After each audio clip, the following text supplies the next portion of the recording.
Hotspot इथंच आहे बर का. तर मग चला चॅनलला सबस्क्राईब करा आणि घंटी नक्की वाजवा.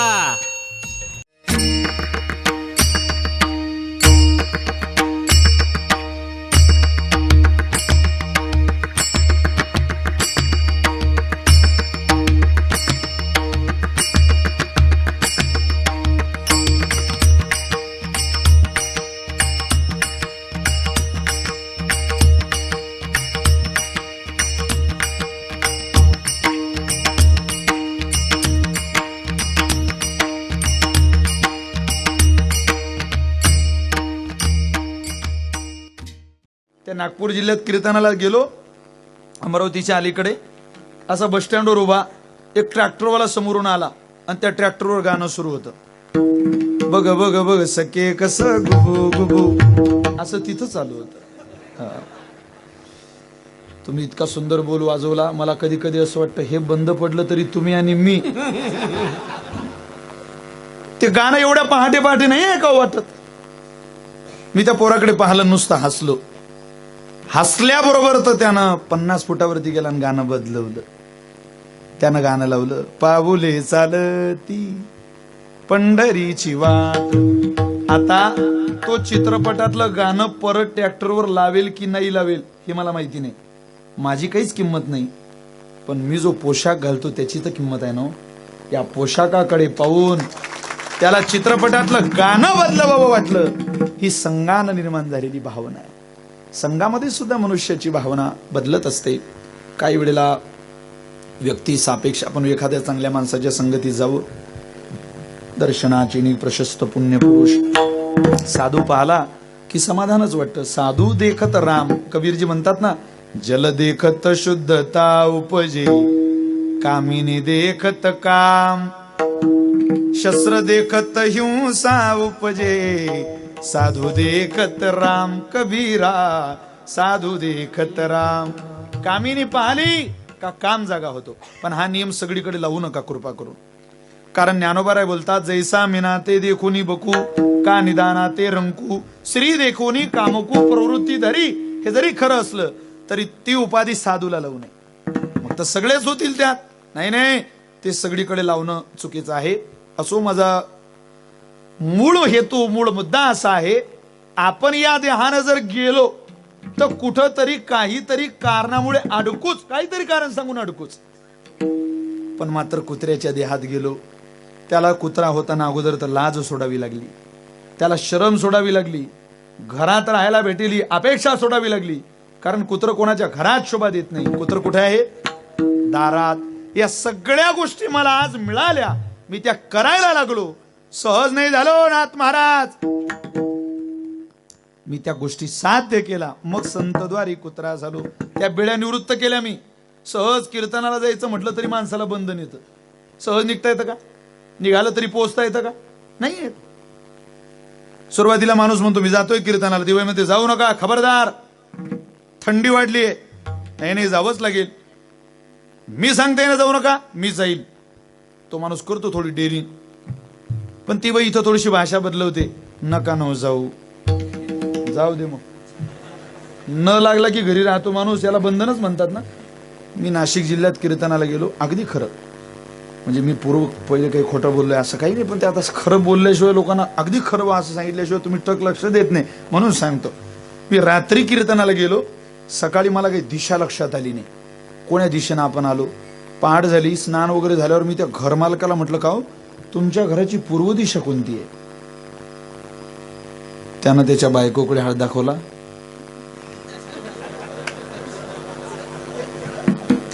तुमचा आणि त्याचा काही कॉन्टॅक्ट आहे? मी अजून काहीच बोललो नाही तरी तुम्ही लवकर हसलात. तो म्हटला महाराज हेच आमच्या घराची पूर्व दिशा आहे. म्हटलं चांगलंय बुवा. नावी ठेवीन त्या मिशा भडजी सांगीन ते अमावश्या आणि तुमची बायको सांगीन इथून पुढे ती पूर्व दिशा.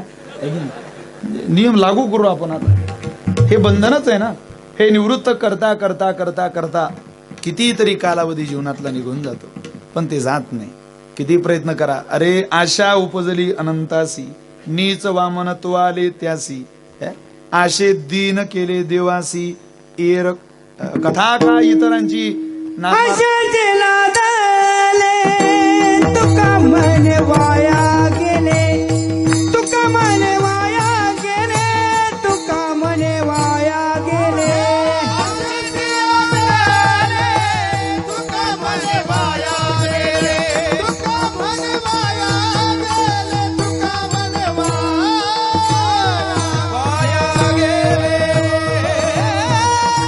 तुका म्हणे वाया गेले खरंय, पण जे आशेचे लागले, आशेच्या आहारी जे गेले ते आशा ही परमम दुःखम नैराश्यम परमम सुखम यथा सचिंद कांतांशा सुखम सुषमाव सुषमाय पिंगला. पिंगलेचं उदाहरण दिलं. काय गोड श्लोक आहे. ते असं म्हणतात, रात्री झोपायच्या वेळेला मला कुणी गिराईक मिळालं नाही, मिळालं नाही, मिळालं नाही, हा विचार जर वेश्येने केला तर तिलाही झोप लागत नाही. पण तिनं जर म्हटलं नका मिळू दे ना, उद्या मिळेल, माझा शृंगार उपयोगाला येईल, अशी आशा तिनं उद्याची केली, आजची वर्तमानातली सोडून किंवा आजची निदान सोडली, तेवढ्यापुरती तरी तिला पडल्या पडल्या झोप लागते. पण ती जर मला काही मिळावं, कुणीतरी मला भोगायला यावं, ती जर हीच अपेक्षा घेऊन जगत असेल तर तिला काही मिळत नाही. आणि मानवी जीवन हे आशेतलं जीवन आहे. इथं कोणालाही काहीही मिळावंच वाटतं. मिळाल्याशिवाय मनुष्याचं जीवन समाधानी होत नाही. पण देवा, कुत्र्याच्या भूमिकेत येताना संत दरबारात ज्या वेळेला आम्ही आलो त्यावेळेला या सगळ्या भूमिका निवृत्त केल्या आणि तुझ्या दरबारात त्या नाथ महाराज म्हणतात, संताच्या दरबारामध्ये आम्ही कुत्रा झालो, संत द्वारी कुत्रा झालो. मिळालं तरी काय, प्रेम रसासी सोकलो. जे प्रेम संत दरबारामध्ये मिळतं ते इतर ठिकाणी मिळेलच. बाबांच्या शिव्यांमध्ये सुद्धा प्रेम होतं. वक्ते बाबांच्या शिव्यांमध्ये प्रेमच आहे. आज ते ऐकायला वाटत नाही किंवा काहींना ते आवडतही नाही, पण काय प्रेम आहे महाराज. मोठ्याजवळ राहून माणूस मोठाच होतो. सहज तुम्ही राहा तिथे, फक्त त्यांचं मोठेपण कळतं. आता असे आशीर्वादाचे हात एक एक एक एक एक एक निघत चालले. कीर्तनाला उभं राहिल्या राहिल्या एखादी चाल एखादा गायक म्हणतो त्यावेळेला नकळत बोधेबाबांचं स्मरण होतं की आज बोधेबाबा नाहीये, बोधेबाबा नाहीये. पण बोधेबाबा नाहीये असं म्हणणं सुद्धा चुकीचं आहे. कारण बोधेबाबांनी जायच्या अगोदर जवळ सुदभर सुद्धा ठेवलं नाही महाराज. जेवढं होतं तेवढं सगळं धन तुमच्या माझ्यासारख्या लेकरांवर लुटून गेलं. कोण देतं महाराज? प्रेम रसासी सोकलू. खरं प्रेम साधू जवळ आहे, इतर ठिकाणी प्रेम नाही. जो आनंद संताच्या प्रेमामध्ये तो इतर ठिकाणी मुळातच नाही. प्रेम कुठं मिळतो? प्रेम या शब्दाचा अर्थ आहे त्या प्रेमामध्ये समाधान आलं, शांती आली, सुख आलं, हे सगळं प्रेमात आहे. शांती असेल प्रेमाला सोडून नाही, सुख असेल प्रेमाला सोडून नाही. आणि नुसतं सुख असेल तर समजावं ती वासना आहे, प्रेम नाही. ते प्रेमाला सोडून हे काहीच नाही. पण प्रेम जिथं आहे तिकडे या सगळ्या गोष्टी आहेत. प्रेम म्हटलं म्हणजे वाद नाही, प्रेम म्हटलं म्हणजे भांडण नाही. आणि प्रेम त्याच घरात मिळतं ज्या घराचा मालक चांगला आहे. वैकुंठवासी भाऊच दृष्टांत सांगायचे. ते असं म्हणायचे, अजूनही जुनी माणसं त्यांचा दृष्टांत सांगतात.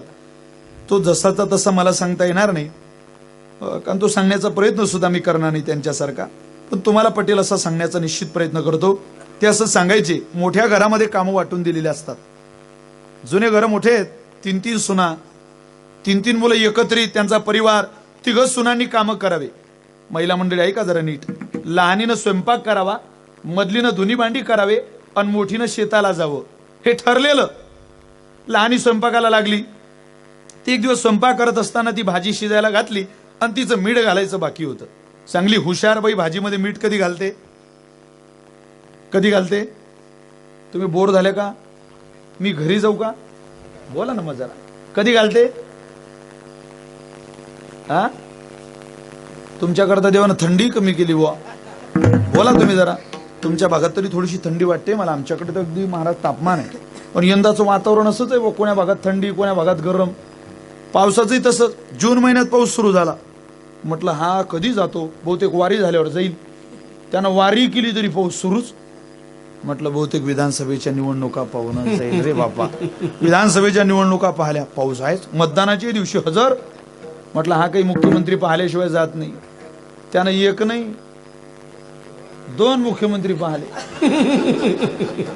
तरी डिसेंबर मध्ये म्हणतो मी पुन्हा येईन, मी पुन्हा येईन. पाऊस पाऊस, मी पावसाबद्दल बोलतो. बोला बोला. कधी टाकते चांगली हुशार बाई स्वयंपाकात मीठ, भाजीत मीठ? भाजी शिजल्यावर, अर्थात विदर्भाच्या भाषेत भाजीला गतका आल्यावर. तुमचे बघत गतका हा शब्द आहे का? नाही का? उकळी आल्यावर जमलं ना? तसं आम्हाला सवय आहे. ते चाबर जनावर एका जागेवर कधी चरत नाही. म्हणजे काय माणसं आहे राव. विठ्ठल विठ्ठल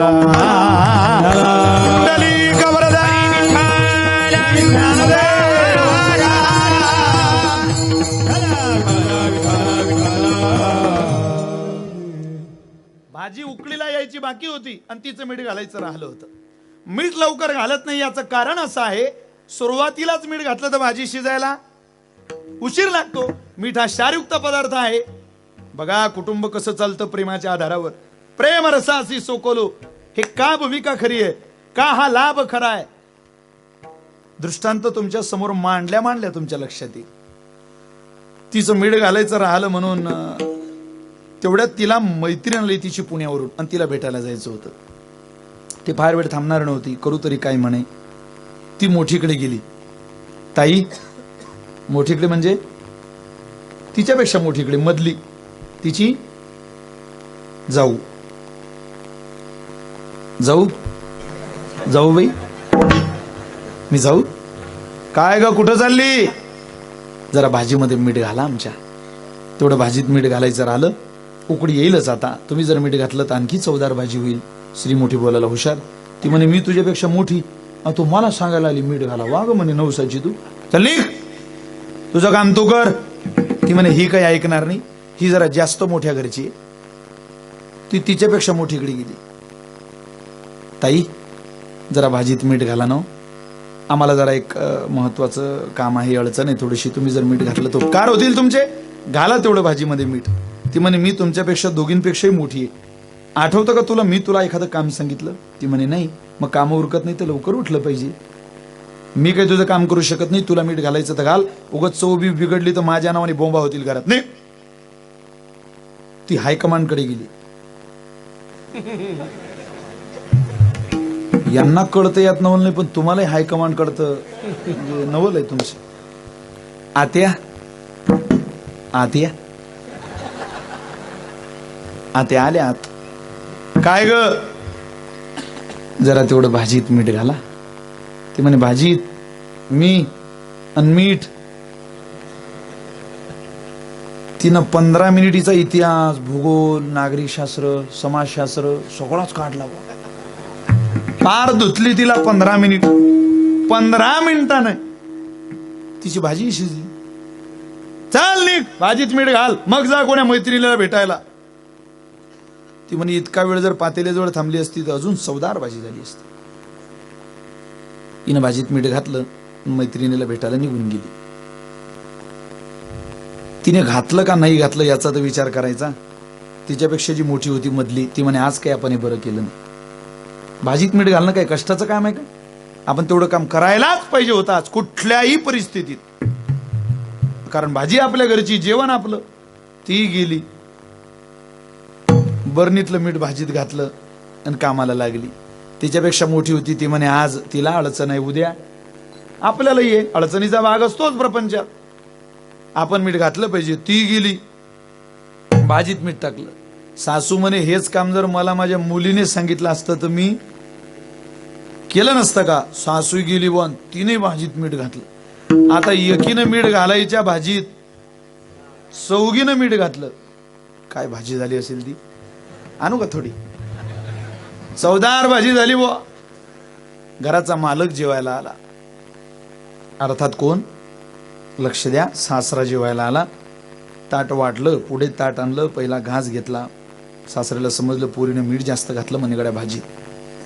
बेटा, दही आहे का आपल्या घरात? आईनं म्हणे बाबा मला एक वाटी दही आण बरं. तिनं फ्रीज उघडलं, वाटीभर दही काढलं, सासऱ्याजवळ घेऊन गेली. वाटीतलं दही भाजीत घातलं. सासरा त्या भाजीतला खारटपणा दह्याच्या निमित्तानं वजा करून जेवला. मोठा मुलगा मधला लहाना जेवायला आला. आई आम्हाला जेवण दे. 3 ताटं तिघींनी बनवले, समोर नेऊन ठेवले. पाणी फिरवलं. घास घेता बरोबर मधला लहान्याकडे पाहतो, मोठा मधल्याकडे पाहतो.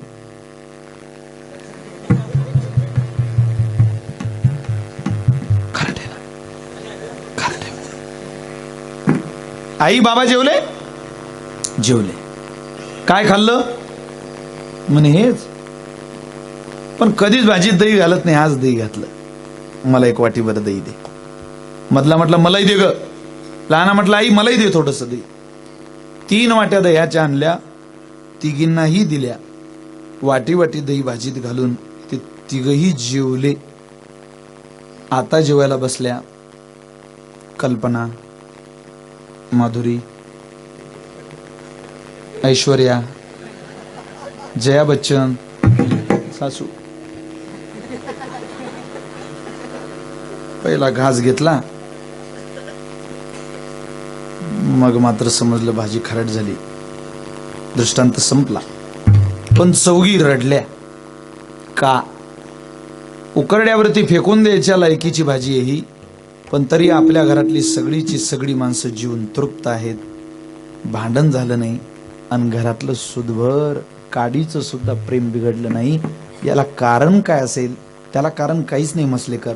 त्याला कारण एवढंच आहे, त्या घराचा मालक भाजीत दही घालून जेवतो, बस संपलं.